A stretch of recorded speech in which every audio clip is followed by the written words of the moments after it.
Hello friends, welcome back. So in this step we are going to use one of the most important tool for the developer that Spring Boot provides, and that tool name is the DevTools. DevTools means the developer tools. Okay, so but before going ahead, may give you one analogy. So this was the application that we had written. So this is just providing the log, like this is my first Spring Boot web application, and let's try to run this. So if you are running this will printed on the console, right? So here is got printed, right? This is my first Spring Boot web application, right? This is the first Spring Boot web application. This is what we had, right? Correct. This is my first Spring Boot publication. Now suppose if you want to change this information, and if you want to doing any kind of operation, I am just giving you the example in the terms of logger information. So let's say again I am writing again log, okay, copy and paste, and I am saying here over here, okay, like star I am giving, right, and control S. So after saving this line will not affect, right? We will have to again stop this application, right, user info application, and then we will have to start this, right, to get it affected into our application, right? So if you see here, it's not getting affected, and these things are not coming over here in the console, right? So what I will have to do, I will have to stop this application, and then I will have to restart this. So after restarting this, if you see over here, it came. This is my first Spring Boot application, and then star. So for the developer, it's killing its time, right? So developer will have to stop, then will have to go to start, and then will have to check whatever the things or whatever the change he is making in the code are getting impacted or not. So for that solution, for that basically to solve that problem, okay, we should use the DevTools that Spring Boot provides. So DevTools is basically without restarting the server, it will pick up the latest changes, right?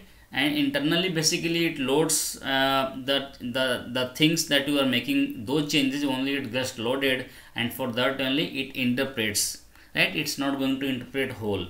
So using the DevTools you can save lot many time. You developer don't need to go to stop here and then start again. So it will automatically pick up the changes that the developer has done. So how you can do this? First time let's stop this. So what you need to do, go to the pom.xml.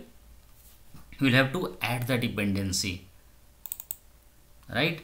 And thereafter what you need to do, copy this dependency same, okay, and we'll have to add the dependency of DevTools, Spring Boot DevTools,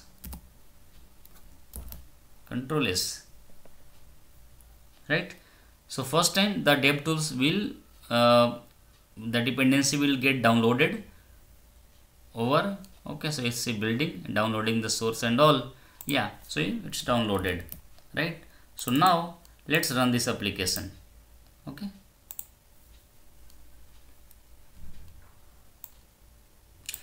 Now change the application.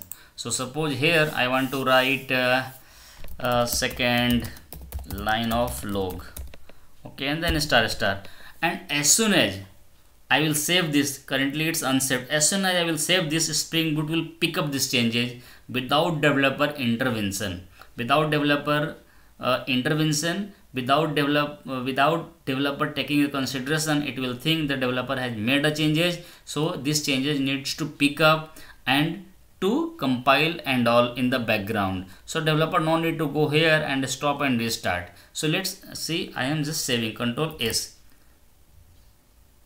Oh, see, it's picked up, and second line of log. So instead of second I typed F, so let me correct here, okay, D, and I am saving, control S. So as soon as I saved, control S, see, this picked up, and second line of log. So this is the benefit of using the DevTools. So DevTools, using the DevTools, as soon as you are making a changes and you are saving, it picked up the changes, whatever the change you are making. Okay, and it will basically interpret, or it will compile, and it will make available for the developer. So there are many benefits that you can use with the table. You are saving the time, your speed is getting increased. Okay, your developer no need to bother about start, stop, and again while doing the debugger. Okay, so this is the first thing generally you should do while you are writing this your code, your application. So I took this time, to just make you hands on, like without the dev tools, how you can traverse the application, how it's difficult to again stop and start. So once you using the dev tools, you will realize how this is beneficial for the developer to use the dev tools. So that's all for this step. So do the practice, and we'll see in the next step. So if you have a time, see you in the next step. Bye bye.